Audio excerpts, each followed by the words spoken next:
आपका समय आरंभ हो रहा है अब।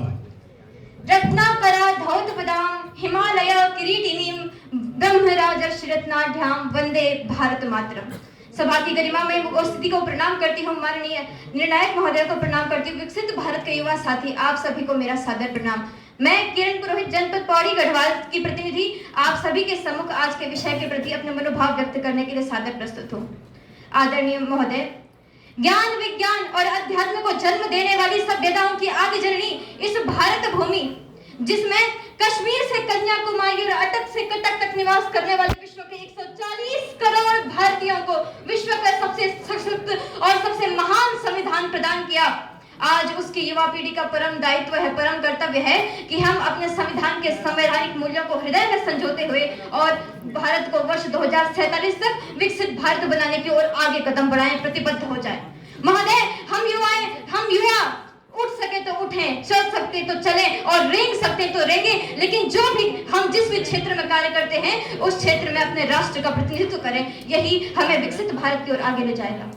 महोदय, आज हम बात कर रहे हैं कि हमारे जो लोकतंत्र है उसके 75 वर्ष पूर्ण हो चुके हैं। हमारे संविधान के 75 वर्षों की यात्रा पूर्ण हो चुकी है। अमृत काल में हम प्रवेश कर चुके हैं। लेकिन जब मैं पीछे मुड़कर देखती हूँ तो मन में विचार आता है, क्या वास्तव में हमारे लोकतंत्र का जन्म 1950 में हुआ था? क्या हमारे संविधान का जन्म 1950 में हुआ था? हमारा लोकतंत्र 1950 में जन्मा था? किंतु उत्तर मिलता है नहीं। ये वो राष्ट्र है महोदय, जब विश्व के देश गांवों में रहना सीख रहे थे, भारत में लिच्छवी जैसे गणराज्य हुआ करते थे, शाक्य जैसे गणतंत्र हुआ करते थे, वहां के लोग अपने प्रतिनिधियों को चुनाव करते थे, मतदान करते थे, सभाएं चलती थी, समिति चलती थी। जिस समय विश्व के लोग अक्षर ज्ञान कर रहे थे महोदय, हमारे देश में आचार्य चाणक्य ने अर्थशास्त्र की रचना कर दी थी।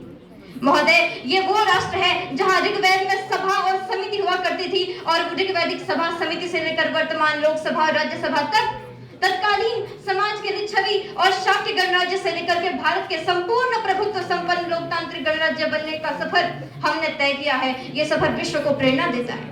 महोदय, आज जब हम संविधान की इस यात्रा में इतने आगे बढ़ चुके हैं तो माननीय प्रधानमंत्री जी के गत वर्ष लिए गए 11 संकल्पों का मैं स्मरण करती हूँ, जो हमें विकसित भारत की ओर ले जाएंगे। हम संकल्प लेते हैं कि हम भारतीय संविधान को सदा सर्वोच्च सम्मान प्रदान करेंगे।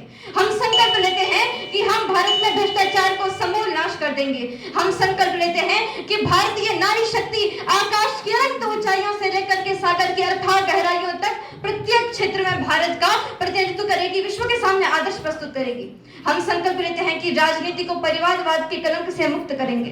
हम संकल्प लेते हैं कि हम अपनी सभ्यताओं पर गर्व करेंगे, संस्कृति का पालन करेंगे और भारतीय कानून को सदा सर्वोच्च रखेंगे। और माननीय, जिस दिन ये सभी संकल्प सिद्ध हो जाएंगे, धरातल पर अवतरित हो जाएंगे, स्वयं साकार हो जाएंगे, उस दिन भारत विकसित हो जाएगा, हमारा स्वप्न साकार हो जाएगा। बहुत बहुत धन्यवाद।